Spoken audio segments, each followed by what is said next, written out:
this guy here has a problem. He's trying to fit this square in the round hole, and the solution exists, but it's on a different thought frequency than where he's presently at. And that's what those lines are going to represent. It's going to be our level of thinking. It's going to be the thought frequency. If you think about yourself like a radio, and in this room right now, there are countless radio station broadcasts going on in this room, right? If I have a radio in here and I turn it on, does it suck the music into the room? Does it attract the music? No, the music's already there. It tunes into it. And what I found out is that we are like a radio, and our thoughts are on a certain level, and if we're trying to solve the problems that we're in right now at the same level of thinking that we're at right now, we're going to get more of what we're experiencing right now. There are thought frequencies, and as your awareness grows, your thoughts change. And when we feel stuck, when we're concerned, when we're struggling or frustrated, if we just had the right thought, the right idea to solve that problem, it wouldn't be a problem anymore. And we find those solutions by changing our thought frequency, and I'm going to teach you how to do that. Eventually, we ended up in this apartment. It's a 2-bedroom. We were not smokers, but there was a neighbor who smoked, and it came through the outlets, through the walls. And that added to my depression. I just thought, this is not where I belong. I feel awful here. One day, I came outside and found that a neighbor kid had broken my broom in half. And that was the last straw for me, because I had control over how swept my kitchen was, and now I didn't even have that unless I'm doing this, and I didn't want to do that. So I came out, and where my thoughts were at that time, okay, think about what I've told you in terms of thought frequency. That was a problem. A broken broom was a problem in my life, and it was such a huge problem, it just about sent me over the edge. The only solution I could think of to solve that problem was to call the police. I called the police on the kid who broke my broom. And the policeman handled it like it was the crime of the century. It was beautiful. It was beautiful.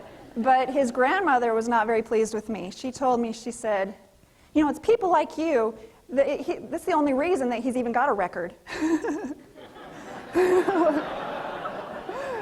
So this was my neighborhood, and I wanted out.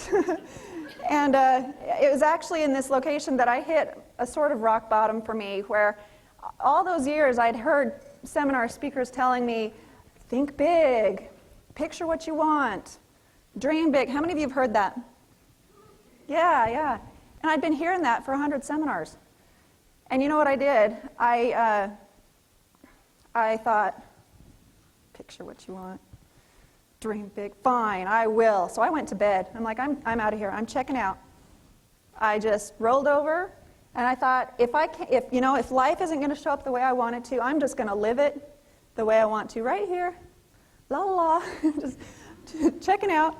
And I part of me felt really guilty about that because I wasn't feeding my kids. They were finding their own food, 2 and 4 years old.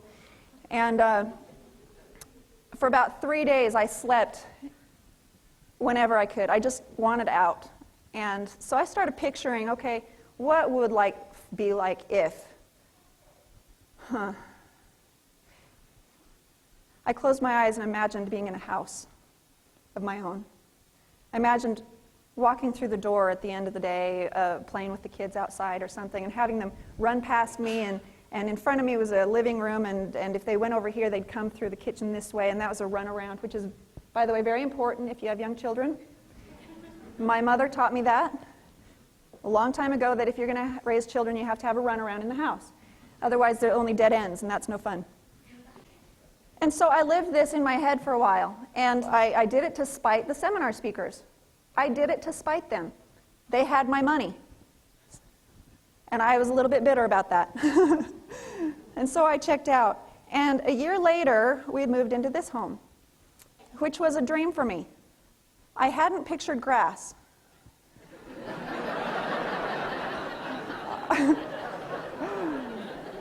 I didn't know I needed to. I didn't know that wasn't just a given. And what happened was I didn't realize that what I had done that day had had any effect on how we ended up here. I didn't know that. I didn't figure that out for another 2 or 3 years.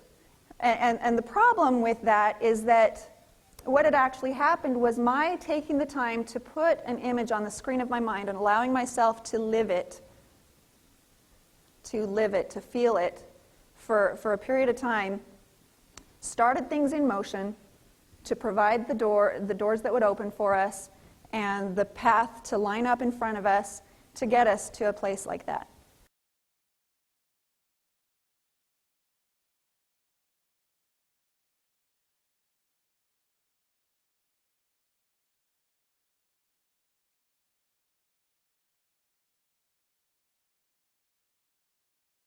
The reason I say it's unfortunate we didn't realize what we had done there, we ended up broke at a higher level. It wasn't long before I was depressed again.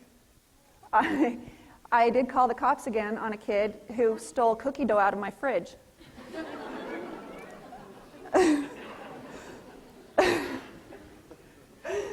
It's true. It's true.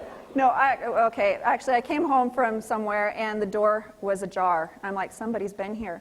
And I went around and I had some jewelry stolen and some other things. And then I saw a trail of cookie dough going out the front yard.